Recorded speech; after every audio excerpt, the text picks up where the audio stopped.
This is AM Agenda. Thanks for your company this morning. Joining me here in the Canberra studio, Labor MP Andrew Leigh and Liberal MP Kelly O'Dwyer in Melbourne.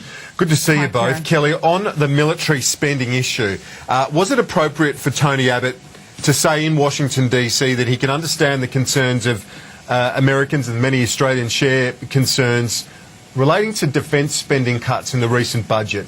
Is it appropriate to make those sorts of points when abroad for a national leader?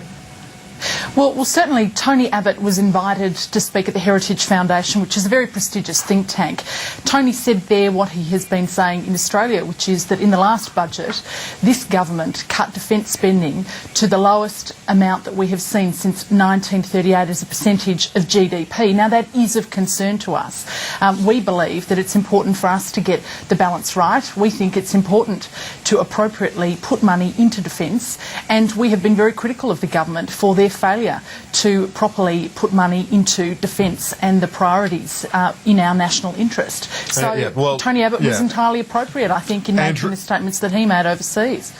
And they're not, those concerns, Andrew Leigh, are not, he's not a lone voice. Apparently at the US-Australia Leadership Dialogue, a number of American representatives from the Obama administration and Republicans alike are saying Australia's not pulling their weight when it comes to defence spending. Well, Kieran, I remember the late Senator Peter Cook once said to me, when we go overseas, we're Team Australia. We leave the partisan differences behind. That has been the past practice, and unfortunately that's not the way Mr Abbott has behaved. He's taken his negative, petty politicking over with him to Washington. On the substance, I mean, this is utterly a beat-up. The US and UK have cut defence spending, making bigger saves than we have made. The savings we've made at the recent budget keep defence spending over $100 billion, where it's got to for the first time in 2009. So you contest this analysis done by the Strategic Policy Institute that says, because it's ASPI, a well-respected body, that says that it's now at the lowest percentage since before World War II as a percentage of GDP. You're saying that's not right? What I'm saying, Kieran, is you have to look at the savings we made. The savings we made had no impact on frontline services, and with things like, for example, buying the F-35 aircraft a year or two later, when more of the bugs have been ironed out. It is the lowest percentage since before World War II. But Kieran, you've got to look at the way in which we made the savings. These are not savings that endanger Australian lives. These are savings which, for example, for the F-35 and the P-8 maritime aircraft, see us buying a more mature plane from the United States, where the testing has been done by others. All right, let's go to Kelly on that. Are these smart savings that should be made? Look, let's be honest about what it really was. And I think in Andrew Leigh's comments, he's acknowledged that it was, in fact, the lowest since 1938. This is political payback for defence leaking on their own minister because they are so unhappy with his leadership in the portfolio. So it's a political payback, and there is nothing that Andrew can say to defend it other than the fact that he needs to acknowledge that it's the lowest amount that has been spent since 1938. So the facts are very clear on this. There is no question that Tony Abbott has simply spoken the truth on this issue, and it's entirely appropriate that he do so. It is in our national interest. Well, let's move on. I want to look at some comments made by Admiral Chris Barry last night. He's made them before, reiterated it last night when he spoke to Graham Richardson on the Richo program on Sky News, said that turning back the boats was never actually formal policy. I mean, just to go back to 2001, we did not have a stated policy of towing boats back to anywhere. We did take some boats back, but to say it's a policy, I think invites people, smugglers, to find ways to circumvent the policy. And I don't want to see boats being blown up with petrol fires. I don't want to see boats sunk unnecessarily. I don't want to see people's lives put at risk simply because we've got bad policy. Kelly O'Dwyer, that's a fairly blunt assessment, isn't it? Well, certainly nobody wants to see boats blown up, nor does anybody want to see sabotage, nor does anybody, quite frankly, want to see people make these very risky journeys over dangerous waters to try and come to the country.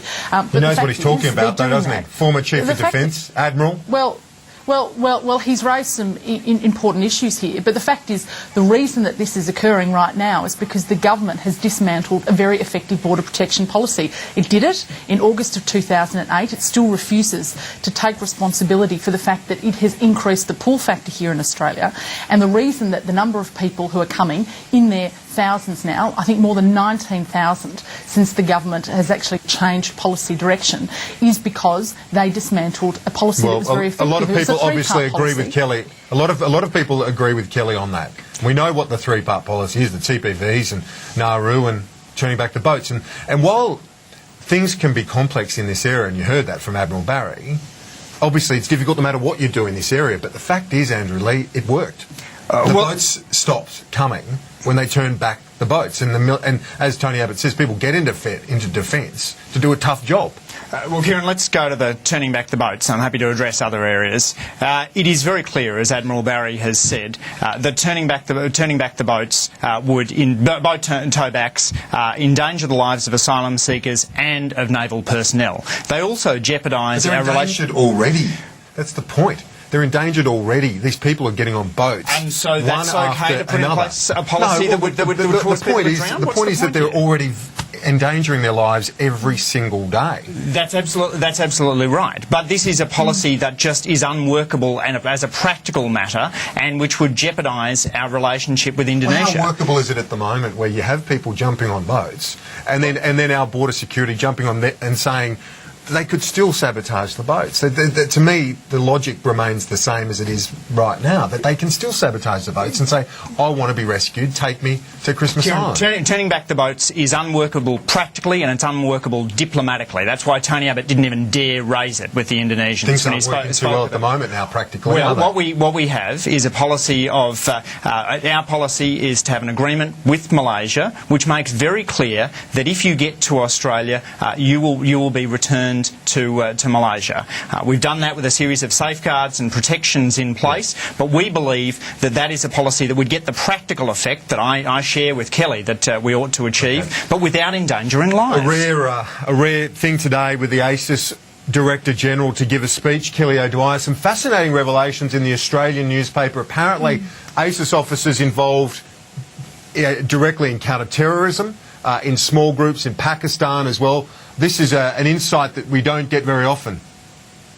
No, it's not. And I look forward to reading the speech in full. Obviously, we've been given a brief insight in the front page of the Australian today. But the very interesting point there is, I mean, it's not a surprise to think that they're involved in counter-terrorism activities, but there was reportage that they have been more actively involved in actually trying to root out people smuggling. And one must only ask the question, well, why is it that they have now felt a need to increase their remit in doing this? And I can only return to the fact that it's because the government policies have failed, that they have actually dismantled our border protection policies that were very effective, and now ACES has needed to increase its remit. It is an interesting component to this, that ACES is involved in that, but also for me, Andrew Leigh, the counter-terrorism element, from its starting point as an intelligence gatherer, it seems to have evolved into something quite different. Kieran, I remember in the 1980s when my father whispered to me that this agency existed called ACES. It was at that time a state secret that we even had an organisation called ACES. And I think it is good that its head is now speaking publicly, giving Australians a better sense of what ACES is doing. Of course they're working on people smuggling. There are tens of millions of refugees and internally displaced people around the world. Of course they're working on counter-terrorism. These are big challenges for the world. It's the equivalent of the CIA, isn't it, for our viewers that aren't aware of what ACES does? That's right. And so ACES is working overseas, both in direct intelligence collection, but also in analysis of information that's brought forward, and of course working closely with agencies like the CIA, MI6 and so on. It is interesting that they're doing direct counter-terrorism work, though, isn't it, rather than just gathering intelligence? You'd expect them to be doing that, wouldn't you, Kieran? I mean, I think there ought to be be the job of Australia's security agencies, and I think that it's good to get a little bit of an insight, and I think it can be done in a high-level way that doesn't threaten Australia's national security interests. I mean, obviously this speech will be carefully vetted, but it's useful for Australians to know how taxpayer dollars are being spent in a way that keeps us safer. And we're going to have full analysis and coverage of Nick Warner's speech, the Director General of ACES, to the Lowy Institute here in Canberra. It is going to be a fascinating afternoon, so make sure you join us. We'll have full coverage and analysis, former ACES officers joining us, also Professor Hugh White of the ANU for his thoughts. It is going to be a very interesting afternoon indeed. The speech is due just after 1 o'clock, about 1:15. It'll be about an hour, I think, in length from what I'm told. So Nick Warner, that full speech here on Sky News, and as I say, with comprehensive analysis. For now, that's all for AIM Agenda. Andrew Leigh, Kelly O'Dwyer, thank you for your time. Thanks, Kelly. And Thanks, Kieran. Thanks, Andrew. the news is next. Stay with us.